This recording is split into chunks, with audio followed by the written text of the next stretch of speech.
আগামীকাল বেলা 2:30 শিয়ালদা স্টেশনের সম্মুখ থেকে ইলেকশন কমিশনের অফিস পর্যন্ত একটা মিছিল এবং ডেপুটেশনের ব্যবস্থা করা হয়েছে ইন্ডিয়ান সেকুলার ফ্রন্ট পার্টির পক্ষ থেকে। ভোটাধিকার বাঁচাও, গণতন্ত্র বাঁচাও নাম। আমরা জানি এসআইআর প্রক্রিয়া কিভাবে হয়েছে, লজিক্যাল ডিসক্রিপেন্সি, আন্ডার অ্যাডজুডিকেশন, তারপরে ডিলিট। এমত অবস্থায় প্রায় 27 লক্ষ নাগরিকের নাম ডিলিট হয়ে আছে। ট্রাইব্যুনালের মাধ্যমে নামগুলো তাদের উঠবে, এই আশায় আমরাও আছি। কিন্তু আমরা দেখছি দ্রুততার সাথে কাজ হচ্ছে না। কোথায় হচ্ছে না হচ্ছে সেই আপডেটটুকু পর্যন্ত সঠিকভাবে পাওয়া যাচ্ছে না।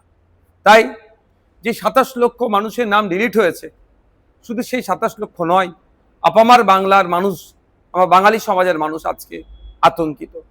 আমাদেরই পরিবার তারা, তাদের নাম যাতে দ্রুততার সাথে ভোটার লিস্টে আসে, সেই জন্যই আগামীকাল বেলা 2:30 থেকে শিয়ালদা স্টেশনের সামনে থেকে একটি মিছিল আকারে ডেপুটেশনে দেওয়ার জন্য আমরা ইসিআই ভবন অফিসে যাব।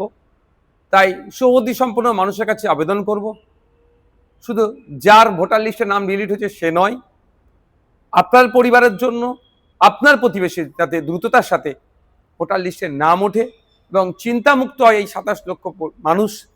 আসুন আমাদের এই মিছিলে পা মেলান। মিছিল শেষে আমাদের এক প্রতিনিধি দল আইএসএফ এর পক্ষ থেকে ডেপুটেশন দিতে যাবেন। তাই প্রত্যেককে বলবো আসুন, আগামীকাল বেলা 2:30 থেকে শিয়ালদা স্টেশনের সামনে থেকে আমাদের মিছিল শুরু হবে।